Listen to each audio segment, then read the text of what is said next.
Hello, everybody, and welcome to Take 5. My name is RTK, and this is Slyroh. Say hello, Sly. Hi, you made my name longer. Yeah, Slyroh. Why did you do that? Because I like to. Alright, now that I've sufficiently sidetracked you, Everyone's clicked what are we off doing? the video. What are we Thanks, doing? Sly. What are we doing? We're doing...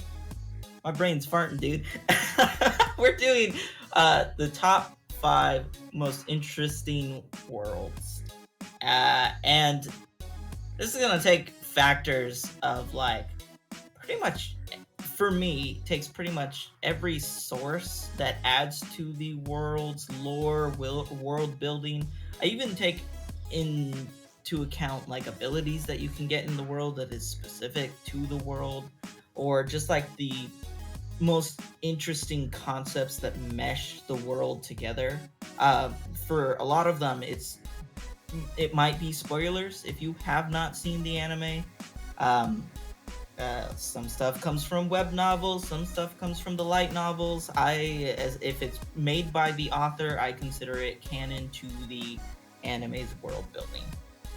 Yeah, mine is not quite as in-depth. Mine is all very much anime only. And yeah, mine's sort of like a mixture of just like cool anime worlds and also ones that do like the world building very well, where like the people or characters like living in the world, and like background characters and like places, they all sort of like fit together and just feel like very specifically to like that place. Like there's some of mine on my list where it's like, this world exists in this anime, and it just like, you can't just like, it doesn't exist somewhere else. You know, like you could take generic Isekai Fantasy Town from one anime and like plop it in another, and like you wouldn't be able to tell the difference. But like these are like very specific to these to these shows for me, and so that's sort of the approach that I took. And I don't know, this is a weird list, but it'll be fun. So. Okay, and with that being said, this list is going to be heavily biased based on our opinions. So if you disagree, whatever. You can have your own top 5 list in the comments. Yeah, feel free to add extra ones in the comments, because this is one that is not going to be super like judgmental. We're both just kind of like showing up with like a list of 5. Like these things are cool, and so just add more cool stuff in the comments. The more the merrier. With that being said, my weakest reasoning, I believe, but I find it like so interesting that it's just been on my brain ever since we talked about this, is Shadow's House. Yo, son, that's my 5. Let's go. I specifically didn't want to start it because I was like, wait, I think you might. Dude, it's I don't know if it's because it's the constant twists and turns and mystery of the entirety of, like, it's so centralized to this one house that you know almost nothing about the outside world, but it grips you in right at the start, man. From the shadows to the living dolls to like the adults in the freaking house, it just gets ridiculous. Oh my god, the phantoms. I don't want to. Have you been watching season 2? I don't want to. Yeah, no, I was gonna make a point, but I'll let you finish your point. It's just, I feel like this is weak because it is like a mystery thriller type of anime, and it's catching me because I've been watching it recently, but I just find it. I'm enamored, dude. I cannot stop thinking about it. Yeah. And I just want to read it, and I don't know if I should because I want to watch the anime if it gets another season. Yeah, I don't know. I was surprised that it even got a second season, so who knows? But I have a little bit of a Stranger Thing, because obviously just hearing what the premise is, which is, it's just like, oh, a house of like these shadow creatures, and like there's not really all that much more to the premise than like, oh, it's a house where like shadows and like this girl wakes up in this house and like mysteries are there, and that's kind of just like the initial like plot hook. And I think the first season, like, I liked it, but I feel like I still had a lot more questions than answers.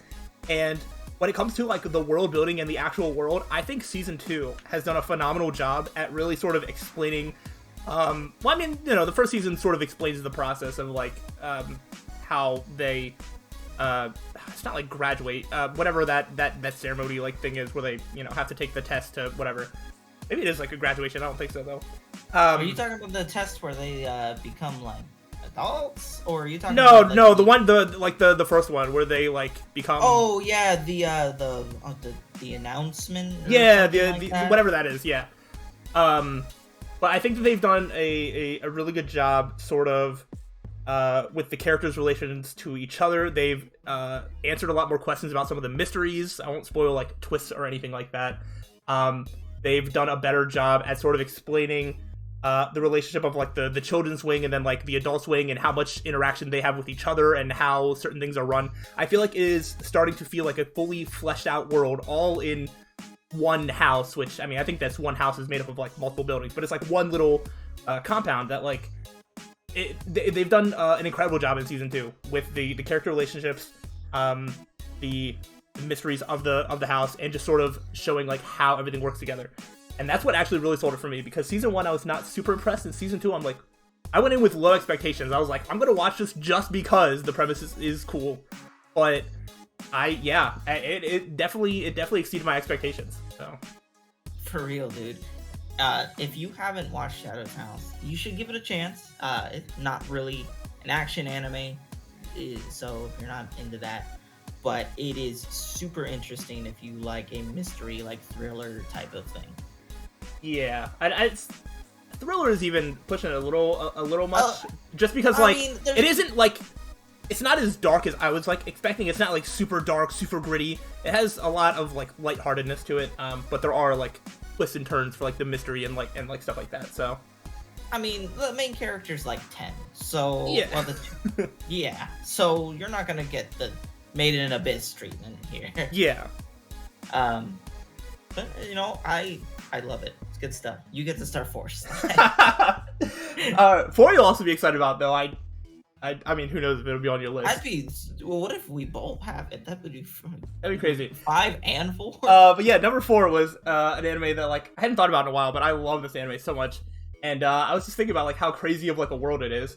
My number 4 is Dorohedoro. Oh, dude, I love Dorohedoro. It's so good. I love it. And when I was just thinking, I was just like, Dorohedoro has like one of just like the craziest worlds where like basically anything goes. But at the same time, it does a good job sort of explaining like the relationship between, there's like the normal like city with like normal people, and then there's like the doors or whatever that like take you to like the sorcerer world, or whatever. And I feel like this is another one where they do a good job of explaining all the characters' relationships to each other, intermingling them from both sides. And I just think that they do a good job explaining everything. And despite the craziness of a cockroach playing baseball, and that was my favorite thing. I was like, yo, remember, like, that should be so crazy, but it fits in with the world, which is crazy. I don't know, and like, yeah, that one's very like not like dark, but very like gritty, very like grimy. Like the atmosphere just feels like dirty. But yeah, like, dude, it's a punk grunge anime, dude. Yeah. It is like it's crazy. And I remember a specific example of like how the different realms or worlds interconnect, with like the sorcerer world does all these spells, and the byproducts from that causes like the acid rain in the human world and stuff. And then you get that one really cool, I think it's the Halloween night episode, where like all the dead come back, and that happens every year, and people just go on zombie massacres constantly. It's crazy. It is one of the craziest things I've ever seen, but I love how off the wall it is. I'm kind of sad because like I want there to be more. I want there to be more seasons, but like I mean I wouldn't expect one at this point, but I mean, it did pretty well, so I don't know, man. Who knows? Not enough time has passed for to completely like count it out, but I would hope that we would have heard something now, because that was, I think, 2019, or is that? Yeah, I think so. Something like that. I think it was. It's been a while. So one of the main proponents of it not doing as well was like, it came out during the Netflix tries to get everything era.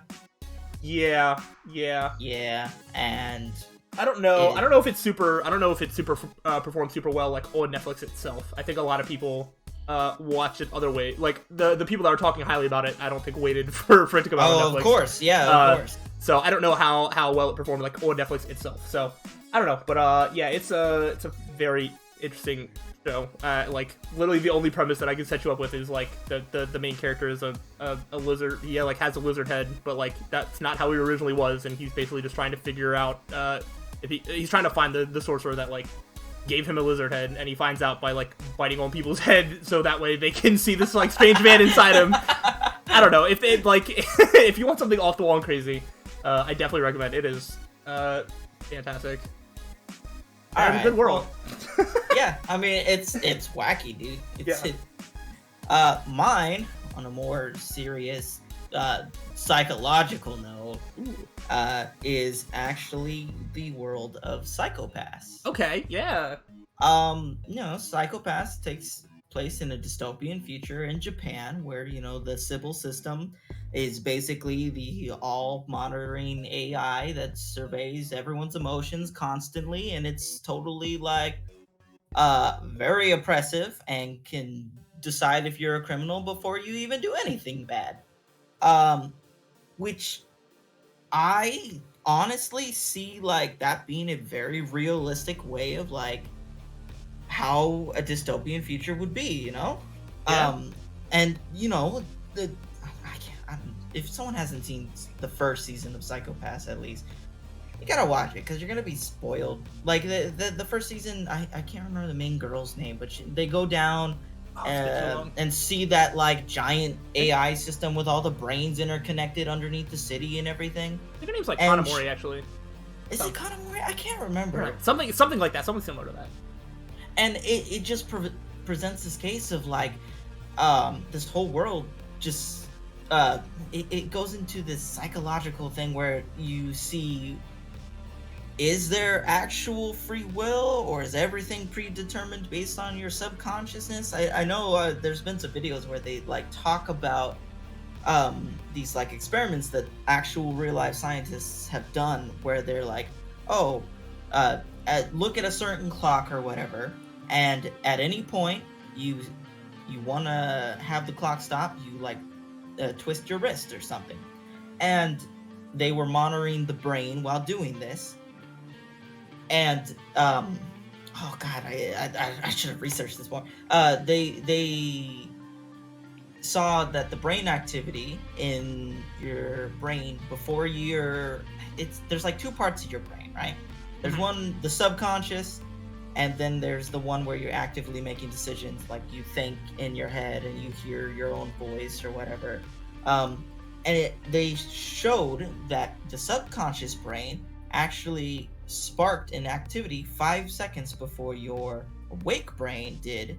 So they're like, did you already know you're doing that? Is there any free will at all there? Because your subconscious brain that you don't control already decided that decision for you. And that's another way that like the Sybil system kind of like is this giant omnipotent AI who's just deciding everything for you.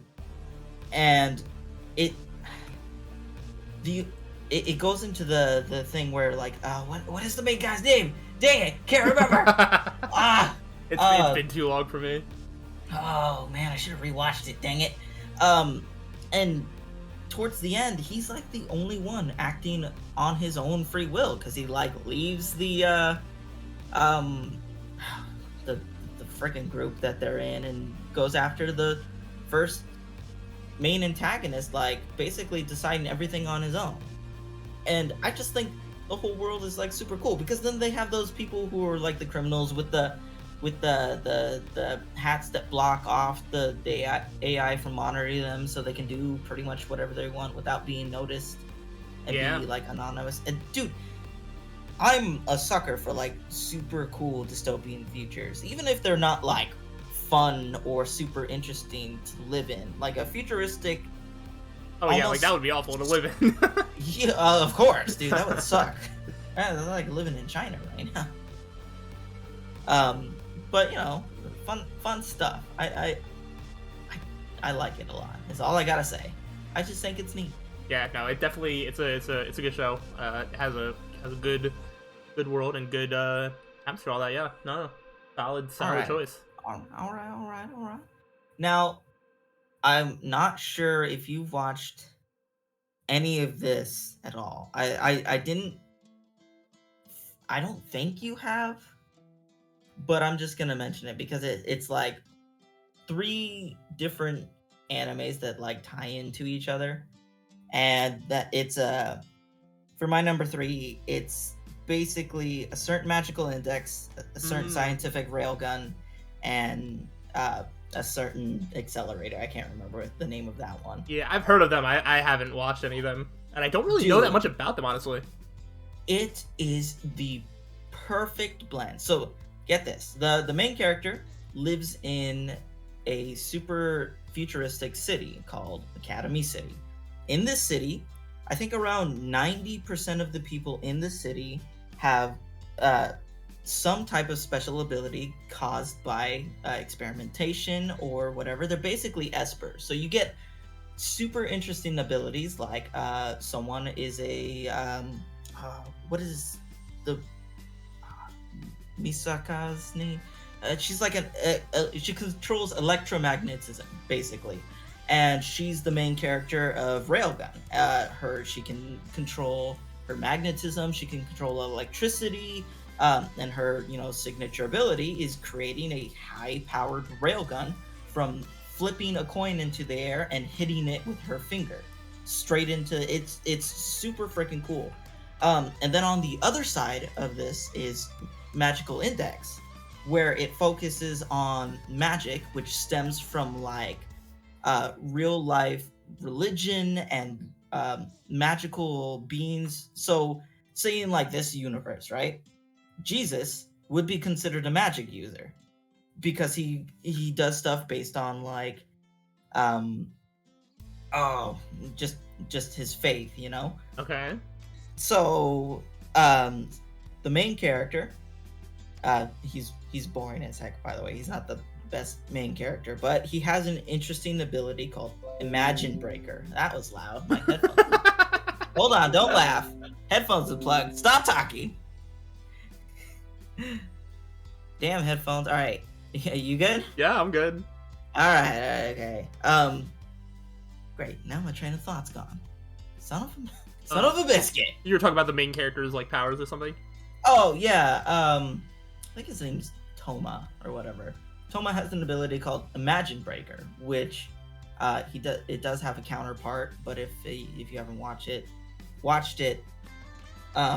its counterpart ability is called World Rejector, and someone else has that. So Imagine Breaker allows Toma to nullify any ability that comes into contact with his arm, right? His right arm basically can cancel out magic. It can cancel out like any of the Esper's abilities by blocking it off. He can even cancel out like giant freaking explosions caused by an Esper who turned I think it's a teddy bear into like a moving bomb. It is just a crazy mishmash. I can't speak, of really cool magical faith-based abilities and really awesome science-based abilities. So I can't remember the exact way Accelerator's ability works, but it's based on like shit, man. You know what? Forget it. I'm not gonna explain it. It's based on really complicated math. Okay. And his one weakness is that he has a supercomputer that's around his neck that helps him do super complicated mathematical equations. And the limit on that computer, if it gets like fried or damaged, is he won't be able to use his powers. And he's like, Accelerator's like the best character in that show, dude. If you watch anything from any of the certain magical whatever, watch Accelerator because it's freaking sick. Okay. Now they do stem into each other. It's basically like they have their own stories, and then they come into like this big old crossover event. So say like at the end of Railgun season 1, the main character Misaka fights a giant Esper like ability, and the main character from Index, Toma, is also there helping and fighting. So they meet each other throughout the show, but it isn't limited to like them always together. They have their own individual stories where it crosses over, and it's like actually really imagine like the anime MCU. That's kind of how they like came together, you know. And I'm just saying, I'm not doing it justice by talking about it, and the anime is like fairly old. I mean, I know it got recent seasons with like Accelerator and Railgun season 2 or whatever, but Index came out, I want to say, in like the late 2000s. Really? Yeah. I'm not entirely sure, so I'm actually gonna Google it right now. Magical. Yeah, I didn't know that it was. I didn't know that it was that old. Because I feel like, yeah, like every other like season, I feel like maybe not that often. I was like, I definitely haven't seen it like show up as like, oh, there's like another season of this or something that's like related in the series or something. Yeah, the first episode of Magical Index came out in 2008. Wow. And then season 3 that came out just recently, I want to say like maybe 2 or 3 years ago, came out in 2018. Okay. So it had a super big like space in between, and like this series is super crazy. It's got dozens and dozens of light novel volumes, dude. It is crazy how in depth the stories go in this. I personally like the science-based stories better because I find it a lot more interesting than the magical faith-based stuff. But it's all really cool. Nice. All right, let me hear you number 3, boy. All right. Well, my number 3. It's time to get kind of boring. I ran out of spicy picks, so I'm just going to pick one that it's Naruto. Everybody can agree on. No, my number 3 is is Full Metal Alchemist Brotherhood. Yeah, okay. I mean, like, it is Naruto. What? It's the same thing. Same thing. Not the same thing. Yeah, no. This is one where this is probably one of the ones where it's just like I strayed away a little bit from like, oh, this world is so cool, to like, oh, this world is just like really like well connected, and just like all the characters are like well written, and everything ties together like very well. And you know, as they go to like new towns, like all the people that are like there just feel like they belong there. They're, you know, all living their own lives. It's just it's hard to really explain. I just feel like the world is one of the things that makes it such a great show. Is you know, obviously the characters as well, but I think the world that supports them really helps that. And I mean, also like not for nothing, like alchemy is like pretty cool for like how it's utilized as well.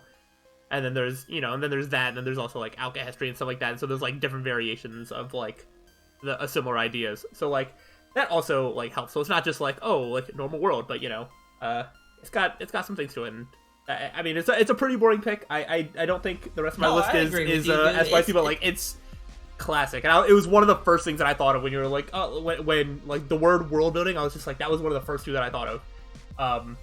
So yeah. I'm not going to expand on it too much because I don't think anybody needs to be sold on it any more than they already could be now. So, all right. Well, you know, not bad. I will say I love Full Metal Alchemist. My first tattoo is going to be Roy Mustang's like salamander transmutation circle. Going to be right on my hand. So I understand. I love the anime. Yeah. I need you to support me. I mean, it is a boring pick, but I totally agree with it. Yeah, but it was also one that I started to feel like stronger about, because like I had some that were like on the edge of my list. And I was like, do I have more than like 10 seconds worth to say about any of these? And I'm like, no, not really. So, yeah. All right, man. All right. Well, do I get to go back to back with another like kind of boring, but at least this one has like a slightly more interesting world? Just go, Sly. Wow. Now I feel like I like didn't do a good enough job. No, I like it, but like you don't have to put yourself down so much. Okay, well, just roll with it, my guy. All right. Well, number 2 is Attack on Titan. Yo, obviously. that's sick. Yeah. Obviously. You know, the like Attack on Titan is one where it's just like there's clearly like a lot of like detail put into the world. And I mean, I can't really talk about it too much without getting like a little bit of spoilers. If you have somehow avoided all spoilers by now, I mean, congratulations. But like, I'm not going to avoid every spoiler. But like, just the initial setup of like how the 3 walls and how society lives inside, and there's the Titans, the existence of the Titans in general, is just very cool. And but you can see sort of like how all the characters sort of like live inside the sort of society they have. There's even stuff like at some point you have like that like cult church group or whatever that sort of like worship like the Titan things or whatever. Yeah. So like there's a lot of like different factions. There's a political intrigue when it comes to like the king, queen. I feel like there might be another word or position for you know the people that are ruling whatever. Yeah, there's like their royal guard or whatever, and the scout regiment, and all the different military sects fighting each other, kinda. Yeah. So it's one that like there's like a lot of things that are like well thought out. It feels like, you know, there's the whole society just feels like pretty well thought out, and then like as well it's just like you have the original world, and then you have like the outside world that you didn't even know existed for the first 3 seasons has also been really well planned out. Like everything, you know, just connects so well, and how it all fits together. I think it's a fantastic world building, as well as just being a really cool, unique idea of like humanity being trapped inside of these walls away from these monsters. That in itself is also just really cool. And so I think the world is one of the strongest things for Attack on Titan, which is obviously one of my favorite anime of all time. So, yeah. All right, man. Do you want me to hear? You want to hear me wax lyrical about this anime again? My number 2. Again, which one? It's Mushoku Tensei. Only number 2. Oh yeah, my number 1. Is is the one that I told you about that a lot of people don't associate with world building at all. Right. Yeah, no, I saw. So, I'll be a little transparent. When I was thinking of like to help get my gears rolling, I actually like did some Google searches, being like, what's like some good world building anime? Like, is there something I'm overlooking? And then I browsed by a couple things that was like Mushoku Tensei, and I was like, oh, RTK went on like a huge thing about how like well the world was. I was like, if that doesn't make his list, I don't know who he is anymore. Like, it's gotta be on the list, dude. I will love Mushoku Tensei. I have every English released light novel right now of it, and it's the only thing I've ever done that for. Usually I'm like, oh, about the first one and I'll read the rest online, but dude, it's oh my god, it's so good. So good. And okay, so talking about just the world, do you know anything about Mushoku Tensei's world, Slyroh? Other than what I've spewed at you multiple times. Not yet. It's basically what you said. Okay, so this doesn't take this story that builds up to the world of where Mushoku Tensei takes place in happens in I believe it's only web novel right now. I don't think it has like a light novel version. I could be wrong, but it happens in a story called An Old Dragon's Tale or Old Dragon's Tale, something like that. So this story basically tells how the world of Mushoku Tensei was created. So the literal planet that Mushoku Tensei takes place on is a 6-sided die. It is a hollow 6-sided die. Okay. Each of these worlds, each side represents a different world. The dragon world, the demon world, the beast world, the ocean world, sky world, and the human world. Each of these have their own characteristics. Human world has a lot of flat prairies and flat land. They're very peaceful, intelligent, but they're very weak. The dragon world is extremely chaotic, and they don't really have any semblance of a group. They're all individualistic and don't really want to work together or anything. So how this world was created was a god, simply just known as the creator god, tried to create the perfect world. He was dying. He believed himself dying. So time and time again, 6 different times, he creates a world, but they're all extremely unstable. The dragon world, extremely unstable, will collapse. So he's like, okay, I'm going to give up on this world. I'm going to create the demon world, or then I'm going to create the beast world, and then the ocean and sky and all this. So to finally build stability, he's just like, screw it, let's put them all together. And that makes up the side, all the 6-sided die world, or hexadrill, I don't know the word for it. Yeah. Now, there is technically a 7th plane of existence in this, and I did say the die was hollow. That's known as the void. So all this happens millions and millions of years before Mushoku Tensei Season 1 even happens. Okay. And then on top of that, the story of An Old Dragon's Tale takes... after the creator god created this, he divided himself into 6 different parts. So each world had its own god. The dragon god, the first dragon god, they're all their own beings. They're all about their own world. These different planes can connect. They can go to these different worlds. They can meet each other, but usually they tend to stay separate. The first dragon god decides to commingle with like the beast world, I believe. No, it's the human world first, because the first dragon god's wife is a human, and the human god of that world decides, okay, these dragons, I'm going to grant the ability of human intelligence. So they start becoming more assembled and organized and all this stuff, to the point where like all these worlds are interconnected and they're talking to each other, and each god from the world is like, they have meetings with each other on regular. And eventually something happens. I'm not going to talk about it, but the dragon god decides to find out who caused this thing to happen by invading the other worlds and fighting the other gods. And this leads to the destruction of basically every world except for the human world. And all these different species, as their worlds are being destroyed, escape to the human world, which is the world that Mushoku Tensei takes place in.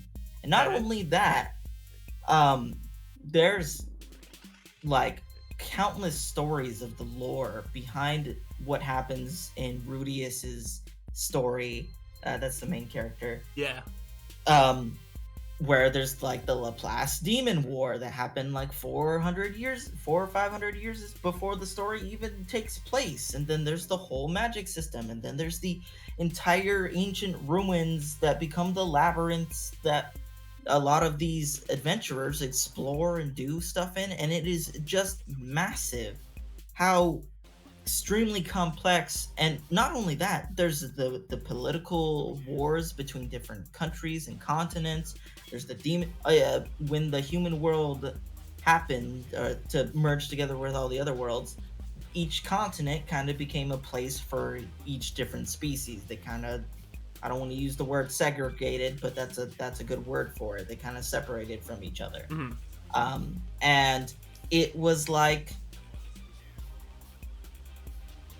you get to the point where it's revealed that the main antagonist is responsible for everything that has happened to this 6-sided world.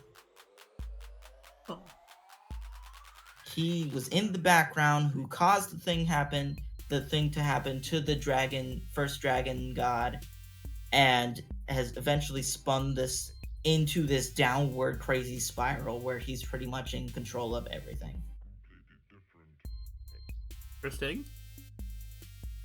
And don't even get me started on all the magic and everything and all the...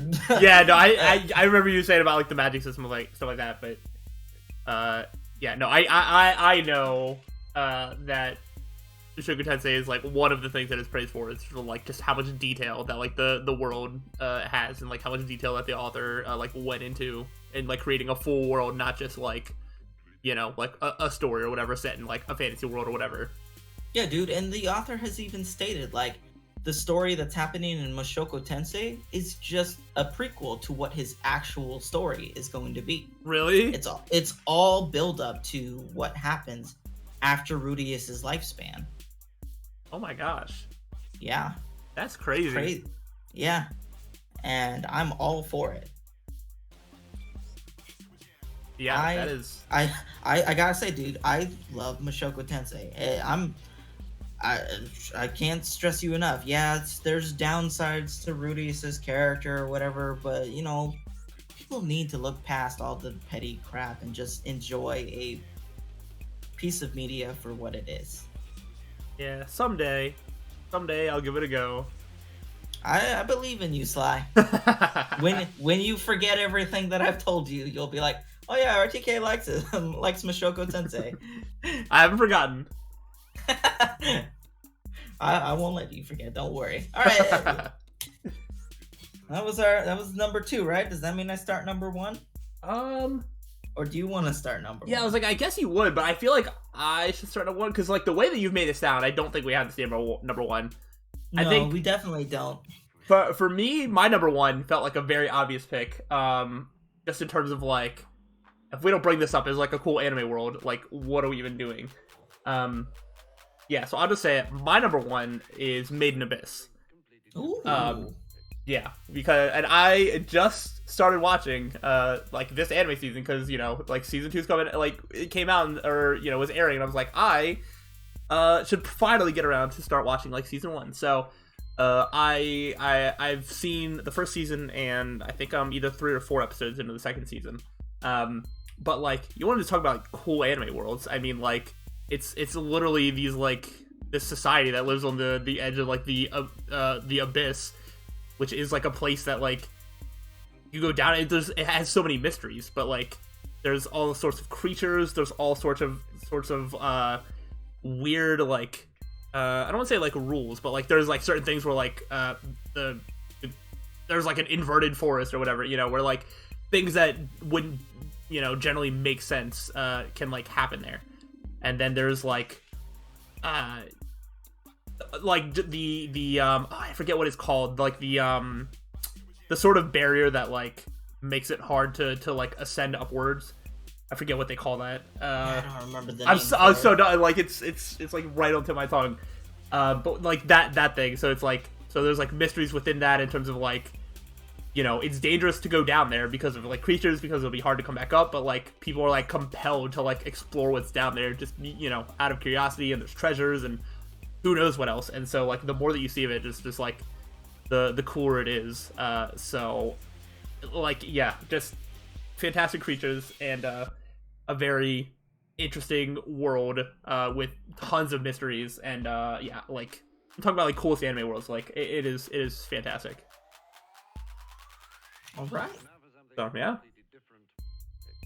Well, my number 1, like I said earlier, a lot of people consider it to have 0 to like almost no world building at all. Well, it's not explicitly told to you a lot of the times. It is shown quite a bit, and that is the world of Bleach. Oh. I don't think you've watched any of Bleach. That Sly. is not true. I watched like 40 episodes. Really? Oh yeah. Did you watch up to the Soul Society? I dropped it in the middle of the Soul Society arc. I don't know why you did that. That's like one of the best ones. Yeah, that's kind of why I dropped it, because I wasn't vibing, and I was like, if this is the best arc, then this is not for me. All right. Well, I'll just talk about. But yeah, it. you can. All right. I'll know a little bit about what you're talking about. There are 3 main worlds. There's other realms and stuff. I'm not going to talk about those. They're not like super important to the relative world building that is in Bleach. So you have the human world, you have the Soul Society, and you have Hueco Mundo. The obvious human world is where all the humans are. Soul Society is where Soul Reapers and souls go after they're purified or brought to the world by the Soul Reapers after death. And then there's Hueco Mundo, which is where all the hollows stay. The hollows come to the human world, eat people, eat their souls, and they hunt. That's how they feed. That's how they grow. Mm-hmm. The Soul Society, which I'm not going to talk about Burn the Witch. Burn the Witch is part of the Soul Society, but I'm only going to be talking about. It is? I thought it was its own separate thing. No, it is. It is a connected universe. Oh, yes, it is. It's often known as the East Soul Society or Eastern branch of the Slyroh, I believe. I can't remember exactly, but they are in the same universe. Oh, I didn't know that. Yeah. So I mean, there's probably a North and a West Soul Society too, or something like that. I don't know. But in the middle, Slyroh, that's where all the Soul Reapers stay. All the souls, they're usually, if you watch the Soul Society stuff, they're brought to this world after they die, and you're basically given a number that puts you in, I think there's 87 districts where all the souls go, and the further you get away from the Slyroh, which is the middle, the worse the districts get. So anything after 50, you're basically seeing scum of the earth, people trying to just survive, kind of. Now, that I am going to mention this, there is a hell in Bleach. It's not really been explored all that much. It's reserved for very, very bad people. Wow. You have to be really bad. You have to have done some pretty fucked up things. Yeah. So the whole job of a Soul Reaper is to keep the balance of souls between the Soul Society, the human world, in check, right? So, say you know what Uryu is, right? The Quincy, how his ability just completely destroys a soul. It doesn't purify a soul. So when he destroys hollows, they are permanently gone. That soul is not purified, it's not brought to the Soul Society, it's just gone. The Soul Reapers specifically took out a lot of Quincy because it was destroying the balance of the souls. And in a upcoming arc of Bleach, there's a specific moment where a lot of hollows are destroyed by Quincy's, and they have to balance it out by killing a lot of souls in the Soul Society to send them to Earth or whatever. Huh. Yeah. It's got this. I'm not even gonna get started about the Soul King and all the lore that goes behind all that, but it is. I find it to be one of the most interesting concepts in a world together. It's this constant balance. The Soul Reapers aren't necessarily good people. They're just doing a job that they believe is necessary.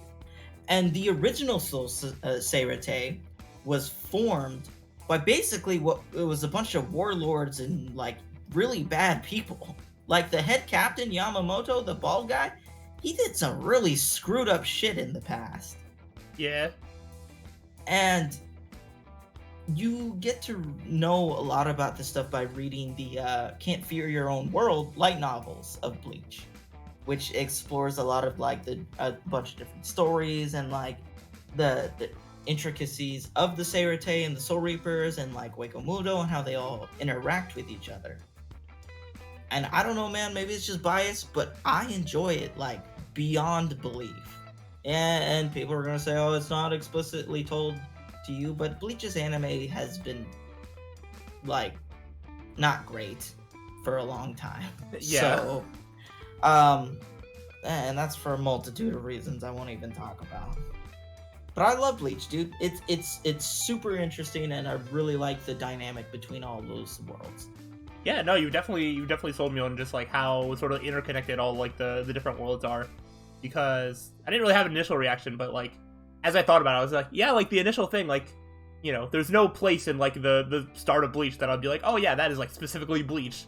But yeah, no, I guess like yeah, once you start into like the Soul Society and then how they interact with each other, yeah, that makes sense to me. That checks out. And don't even get me started about like how the hollows work, man. The way they've decided like hollows. At first you thought, oh, they're just like these monsters of the week from people that were get out. There's a freaking fly in here. Get out of here. Is that your monster of the week? Apparently. Stupid jerk. But you don't even get to, because you stopped like 40 episodes in, Slyroh, you don't even get to see Waco Mundo. No. Until after the Soul Society, where, you know, Ichigo has to go in there. And the way hollows work is that it starts out with just a regular hollow. You know, they can eat souls, and the more souls they get, they become bigger and bigger until eventually they become a Menos Grande. There's actually 3 forms of Menos. The first one are those like really big, tall guys that look like they're wearing a robe and have the giant mask. You saw, I believe, in the early ones that Ichigo like cuts one in half, and they're like, "Oh, that's a super big deal." Yeah, probably. But like, it goes into the point where I think it's some Spanish word. I think it's adhucha or something like that, where a Menos consumes enough of other hollows to where it develops its own personality and becomes something that is more unique and interesting with somewhat intelligence to it, besides just mindlessly eating souls. And then something that goes even further is a Vastolorde, which is basically a hollow that's evolved to the point where it has abilities that are akin to a Soul Reaper. So the intricacies of how like the Seirete interacts with the hollows and how they become like this crazy, cool, interesting world is just, you know, it's really slept on. And honestly, I think people don't give Bleach enough credit.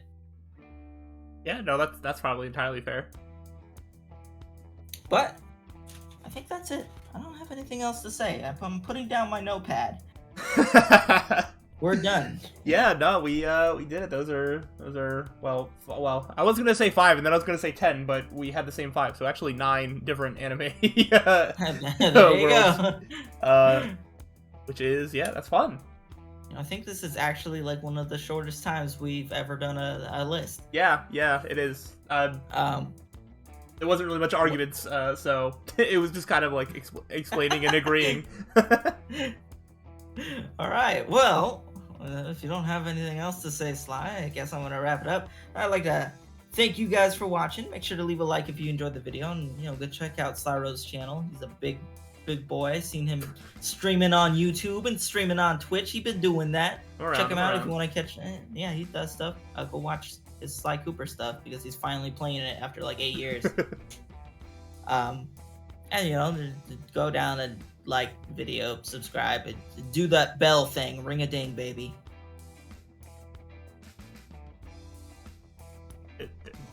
That's the end. That's it.